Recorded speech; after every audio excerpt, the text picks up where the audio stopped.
सभी का स्वागत है। रुक कर लेते हैं खबरों का। गुरुग्राम के इफ्को चौक पर उस समय अफरा तफरी मच गई जब इफ्को चौक पर कैश वैन में आग लग गई।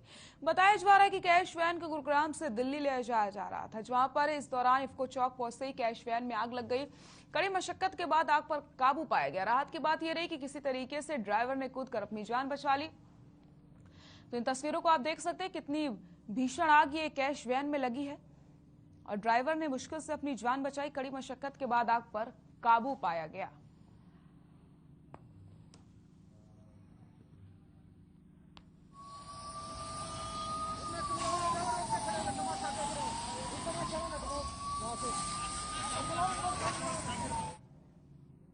हरियाणा में 9वीं और 11वीं परीक्षाओं की तारीखों का ऐलान हो चुका है। 9वीं और 11वीं की परीक्षाएं 17 मार्च से शुरू होने वाली हैं। परीक्षाओं की तारीख हरियाणा विद्यालय शिक्षा बोर्ड की वेबसाइट पर अपलोड कर दी गई हैं। परीक्षाओं की जानकारी देते हुए बोर्ड सचिव कृष्ण कुमार ने बताया कि 9वीं की परीक्षाएं 17 मार्च से शुरू होकर 2 अप्रैल तक चलेंगी, जबकि 11वीं की परीक्षाएं 17 मार्च से शुरू होकर 13 अप्रैल तक चलेंगी। परीक्षाओं का समय सुबह 8:30 बजे से 11 बजे तक रहेगा।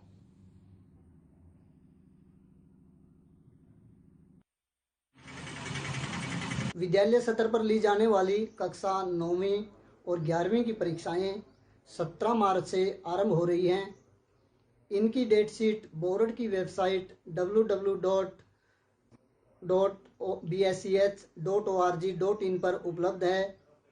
9वीं कक्षा की परीक्षाएं 17 मार्च से शुरू होकर 2 अप्रैल तक चलेंगी और 11वीं कक्षा की परीक्षाएं 17 मार्च से आरंभ होकर 13 अप्रैल तक चलेंगी।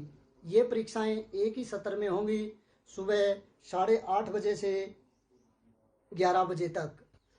और मैं सभी विद्यालयों के मुख्याध्यापक और प्रिंसिपल को निर्देश देना चाहूँगा कि सभी परीक्षाएं सुचारू रूप से संचालित की जाए और परीक्षाओं का आयोजन नकल रहित किया जाए। धन्यवाद। परीक्षाएं 17 मार्च से शुरू की गई हैं, तो ये बोर्ड का एक सराहनीय कदम है, क्योंकि टीचर्स और बच्चों के सभी के दिमाग में एक परसेप्शन होता है इस समय पर कि परीक्षाएं मार्च में की जाएं। वो मेंटली इसके लिए प्रिपेयर होते हैं। तो बोर्ड ने अभी मार्च में परीक्षाएं कराकर बड़ा अच्छा सराहनीय कार्य किया है। इसके लिए मैं माननीय मुख्यमंत्री महोदय, शिक्षा मंत्री महोदय और हमारे वर्दी डायरेक्टर सर, बोर्ड चेयरमैन सभी का धन्यवाद करना चाहूँगा, जिन्होंने ये एक उचित समय पर उचित निर्णय लिया। हरियाणा विद्यालय शिक्षा बोर्ड की 9वीं और 11वीं परीक्षाएं 17 मार्च से शुरू हो रही हैं। मेरा बेटा 9वीं में पढ़ता है और अब की बार खुश है कि ऑफलाइन परीक्षाएं हो रही हैं और एक शेड्यूल के तहत हो रही हैं। कोरोना के कारण 2 साल बच्चों की बर्बाद हो चुकी हैं। अब की बार बच्चों ने ऑफलाइन ऑनलाइन दोनों मोड से अच्छी तरह से पढ़ाई कर रखी है। हमें खुशी है कि बोर्ड परीक्षाएं ढंग से आयोजित करवाएगा और बच्चे मन लगा के पढ़ रहे हैं। रोहतक जिले के महम खंड के गांव फरमाड़ा में जल भराव होने के कारण किसानों की 125 से 150 एकड़ की जमीन पूरी तरीके से जलमग्न हो चुकी है। आपको बताते चले, किसानों का कहना है कि अभी भी खेतों में काफी मात्रा में पानी भरा हुआ है, जिससे गेहूं की फसल की बुआई नहीं कर पा रहे हैं। बरसात के समय कपास की लगभग 350 एकड़ की लगभग जो फसल थी वो खराब हो चुकी है। तो किसानों की जो परेशानी है वो बढ़ती चली जा रही है, लेकिन अधिकारी सुध नहीं ले रहे हैं। और जो किसान है उन्होंने पटवारियों पर गंभीर आरोप लगाए कि पटवारियों की गलत गिरदावरी की वजह से उन्हें मुआवजा नहीं मिल पाया है।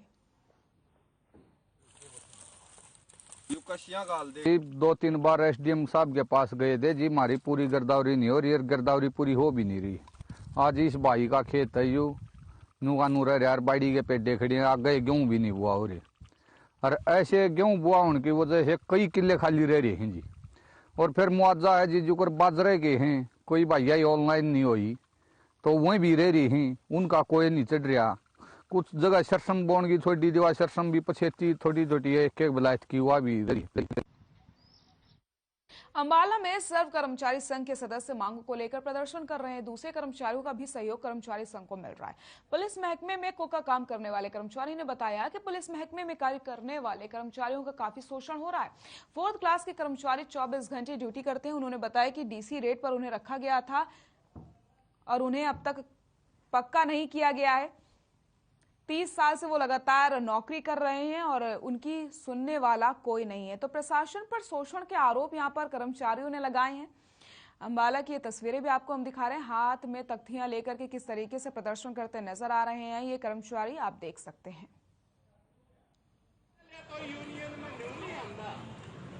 महाराज जी पुलिस महकमा से कुक भर्ती है, जो कि कुकों का बहुत ज्यादा शोषण है। कुछ भाई हमारे आईआरबी में कुछ बंदे आउट स्टेट जाते हैं।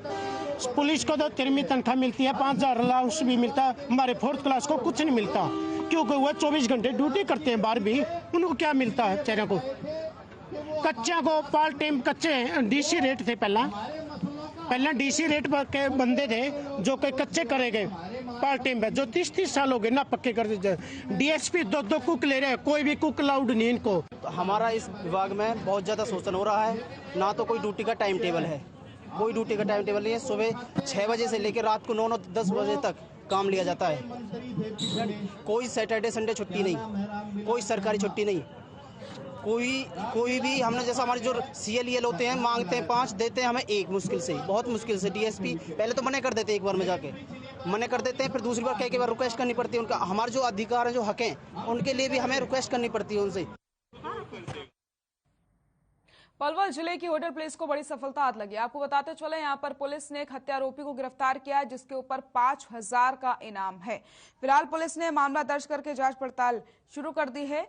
और आपको बताते चले, पुलिस को बड़ी सफलता यहां हाथ लगी, क्योंकि 5000 का जो इनामी हत्यारा था वो पुलिस की गिरफ्त में आ चुका है।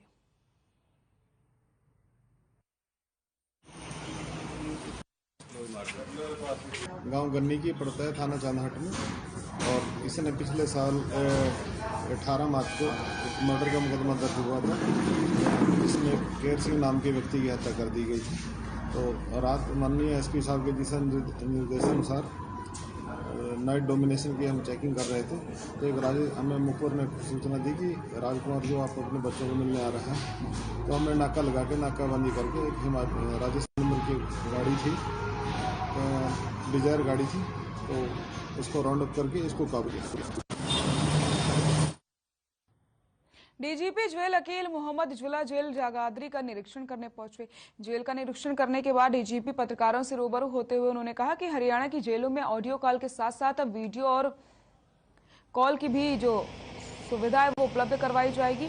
जेल में दिए जाने वाले खाने की वैरायटी और क्वालिटी पर भी ध्यान दिया जाएगा। तो वहीं जेल में नशे की बात को लेकर के उन्होंने अधिकारियों को दिशा निर्देश दे दिए हैं। तो समस्याओं के निपटारे के निर्देश दिए गए। जल्द से जल्द जो भी जेल में समस्याएं आ रही हैं उन्हें दूर किया जाएगा। और खाने को लेकर के बातचीत की गई है, क्वालिटी और इसको कहते हैं कि प्रिजन इनमेट्स कॉलिंग सिस्टम पहले से चल रही है, लेकिन अभी मैंने वीडियो कॉल भी डाल दिया उसमें, और इंटरनेशनल भी अगर वीडियो कॉल होती है और इंटरनेशनल ऑडियो कॉल होती है उसकी भी फैसिलिटी, क्योंकि कुछ कैदी ऐसे हो सकते हैं कि उनके परिजन विदेशों में रह रहे हैं। तो हम ऐसा नहीं कर सकते कि जो हम देश में रह रहे हैं उनसे बात करा दें, बाहर रह रहे हैं उनको ये फैसिलिटी ना दें। तो कोशिश ये कर रहे हैं कि 10 मिनट टाइम उनको दे देंगे। और जो टेंडर दिया है मैंने किसी एक कंपनी को, वो बहुत कम चीप रेट पे है। जहाँ तक मुझे याद पड़ रहा है शायद 27 पैसे पर मिनट पे टेंडर है। तो मतलब अगर 10 मिनट अगर कोई कॉल करता है तो एक प्रिजनर करता है, तो मुश्किल से उसके 202।